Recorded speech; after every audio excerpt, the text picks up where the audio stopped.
Bonjour à tous et bienvenue sur le Flash Actu sur Tempête World TV. Interpellé au petit matin du dimanche 14 décembre 2025 dans son domicile à Cotonou, Tchabi Yahi, le fils de l'ancien président de la République du Bénin, Boni Yahi, a été libéré dans la soirée du dimanche 15 décembre 2025. Selon des sources concordantes, il a quitté les locaux de la police judiciaire où il a passé sa première nuit de garde à vue pour rejoindre son domicile. Cependant, il a été placé sous convocation.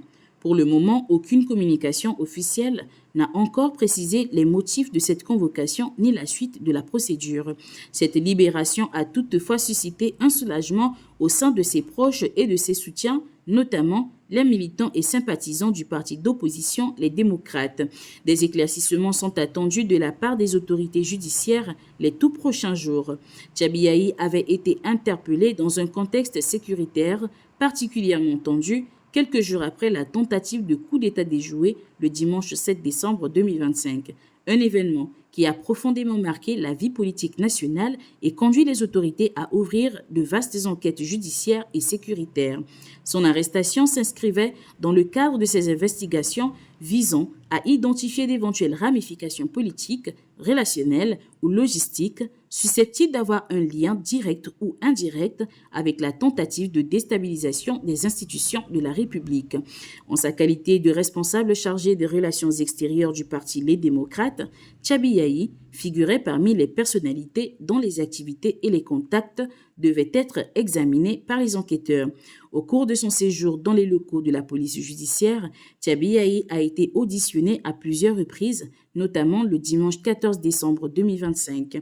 Selon des sources proches du dossier, les échanges ont porté essentiellement sur ses relations politiques institutionnelles et extérieures, ainsi que d'éventuels contacts avec des acteurs nationaux ou étrangers dans la période ayant précédé les événements du 7 décembre. Les enquêteurs cherchaient à établir s'il existait des concertations, des communications ou des liens pouvant être interprétés comme une menace à la sûreté de l'État. Ces auditions se seraient déroulées dans un climat calme et encadré, sans incident majeur signalé. À l'issue de ces auditions, l'avocat de Tchabi Yahi, Maître Abalo, avait publiquement souligné l'absence d'éléments matériels ou factuels probants permettant, selon lui, de justifier une inculpation. La défense estimait que les faits évoqués relevaient d'activités politiques ordinaires inhérentes aux fonctions exercées par son client au sein de son parti.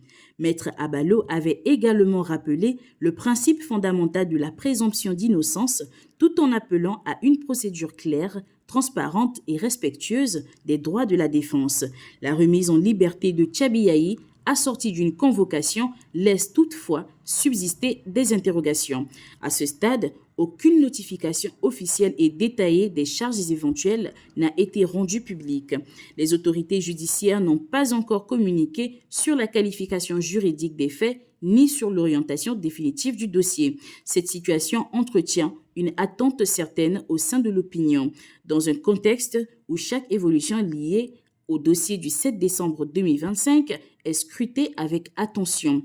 L'affaire Tchabi Yahi s'inscrit dans un climat post-crise marqué par une vigilance accrue des autorités face aux menaces contre l'ordre constitutionnel, mais aussi par une exigence de respect scrupuleux des garanties judiciaires et des libertés fondamentales.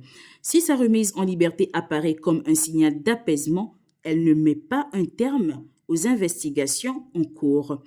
Les prochains jours devraient permettre d'en savoir davantage sur les intentions du parquet et sur la suite judiciaire réservée à ce dossier sensible dont les répercussions pourraient dépasser le strict cadre judiciaire pour toucher la sphère politique nationale. C'était le Flash Actu sur notre télé, Tempête World TV, la télé de la nouvelle génération.